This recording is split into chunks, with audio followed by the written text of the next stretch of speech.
from Valley News now, and I'm heading home back from the state capitol, Disability Services Day, and I'm here with Shannon.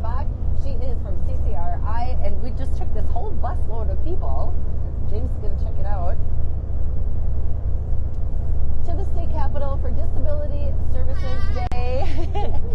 So Shannon, I just thought like a nice little recap of what we did and what we heard there today, and then maybe what we can expect going forward. Perfect. So yeah. One of the most important things we could do for CCRI is be advocates. And Okay. whether we are team members, family members, people who receive our supports, everything we do is funded by the state.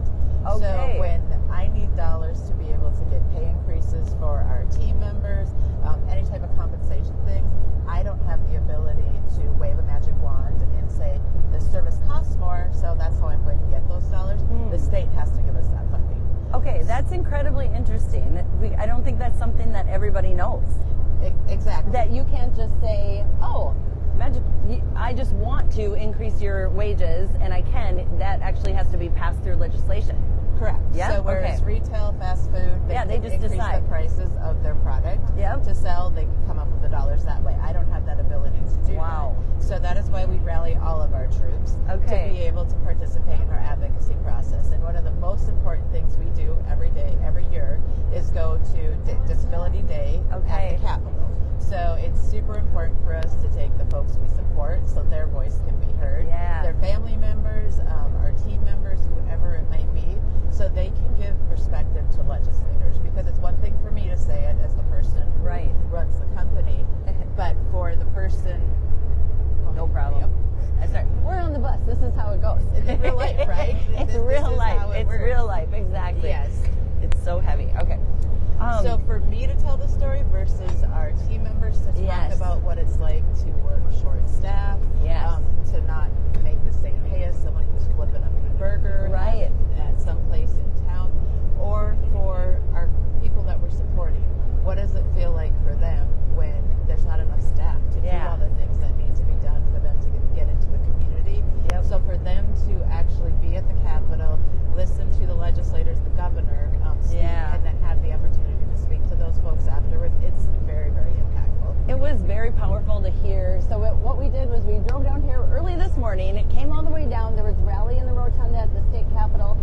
Governor Tim Walz talked, and several other representatives spoke as well, talking about some bills that have been passed that are helping with wage increase, and then kind of moving forward what we're going to do. But what was incredibly powerful, I think, for me was afterwards we talked with some legislators, and people, like you said, shared their stories about what's it like when, you know, this person who has a disability is not able to have somebody with them that would normally be with them, and what they feel like, what they're going through, and what the staff is going through too, to have to work. Like one lady who's been working 34 years, I 34 believe. years, yes. You know, she said when she retires, she's going to go down to working 40 hours. Well, that's what most people retire from, not retire to. Exactly. Yeah. Exactly. Well, and one of the things that the state did last year, they did do really well for us in last year's session. Cool. They passed dollars into our system so we could get those wage increases for our staff. So Good. we could help with retention, help with recruitment, all of those things. Yeah. But they're playing catch up because they haven't taken care of our industry for a lot of years. Okay. So what they did was a step in the right direction, but you heard them say all day today, we need to do more, Yep. we have to continue on. That is what they are talking about. They have to invest in our services, and truly they do not get quality supports unless we have quality staff. And to get Yes. quality staff, we have to be able to offer quality wages to want them to come work for us. For most people who do our type of work, it's not about the paycheck. Right. But everybody needs to live, right? Right. And as we watch everything around us going up, everybody's bills go up, so they have to have a job. And Yeah. if our job can't make ends meet for them anymore, then they go to that next place They that have offers to. them the opportunity to do that. So it is critical that our legislators continue their work. It's critical that anybody that supports CCRI or our type of services jumps on our advocacy bandwagon. They Yes. can make a difference too. They can reach out to the governor. They can reach out to Okay, our so that's what I wanted to legislators. ask, is people watching going, okay, yes, what can I do? What can they actually do? Yes, they can reach out. So we Okay. have efforts every year besides going to the Capitol. We do a lot of email campaigns to contact the governor's office, our local legislators, heads of committees that are looking at funding for us to say, take care of us. This is what we need. This is why it's important.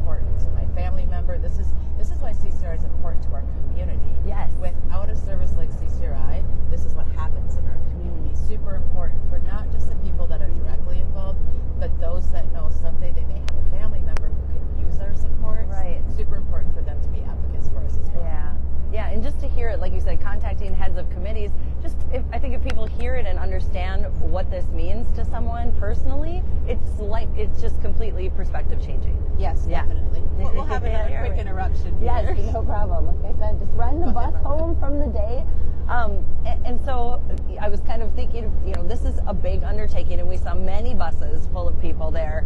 And so that is why. It's because you can't really move unless the state says you can move. Exactly. So it's not just CCRI that's in that position. It's every organization that provides supports like CCRI does across the state of Minnesota. It's incredible. So last year they had 1,600 people that showed up for Disability Day in the Capitol. I'm guessing they topped that number this year. What you can't see because we're on lower level is in the rotunda, all the layers of how deep people are with that. So I would guess 1,600 plus people again getting their message heard. And it's so impactful to see those folks with disabilities there chanting themselves. It is. To invest in us, and when they're saying that, it truly is investing in them. Yes. Because we're investing in them by investing in our workforce to make sure that we have people to do this job.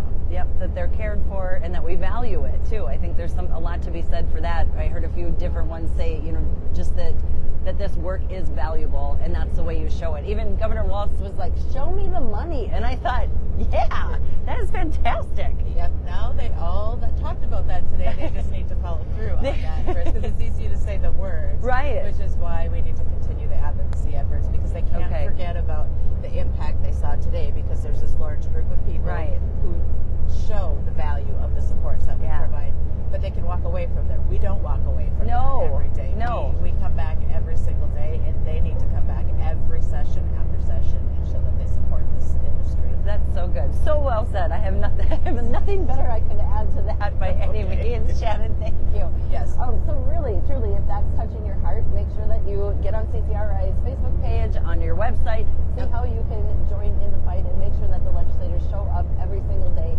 to continue this work just like these guys do. So thank you so much, Shannon. I appreciate it. Yes, thank you for riding along with us today. It was awesome. It was so much fun. We might have maybe one more interview or so for you later on today. It's